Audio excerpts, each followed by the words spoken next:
के वीरान नगर में तेरी यादों का बसेरा है।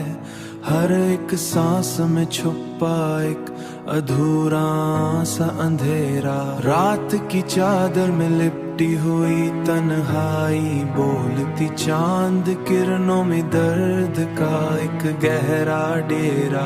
तेरी आवाज की बाज गश्त अब भी सुनाई देती है। मेरे अंदर कहीं खामोशी का एक टूटा सा डेरा है।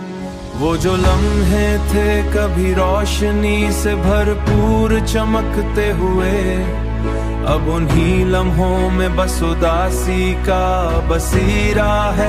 मैंने चाहा था तुझे वक्त की हदों से आ बढ़कर, पर किस्मत के हाथों हर ख्वाब मेरा अधूरा है। आंखों की नमी से लिखे हैं मैंने हजारों किस्से, हर एक लफ्ज में छुपा एक दुखों का अंधेरा है।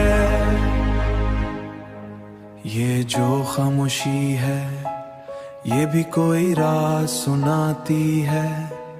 हर सुकूत के पीछे कोई दर्द छुपा है। बहलाने की लाख कोशिशें, हर कोशिश में तेरी यादों का ही पहरा है। तू जो गया तो जैसे वक्त भी थम सा गया है। हर गुजरता लम्हा अब मेरे लिए एक बूझ गहरा है। ये जो ख्वाब है मेरे ये भी अजीब किस्से हैं।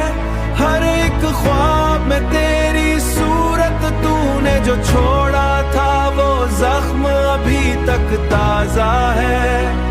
मेरे दिल का हर कोना अब दुख से भरा है। मेरे दिल की हर गली में तेरी यादों का बसेरा है। हर एक सांस में अब भी तेरा ही अंधेरा है।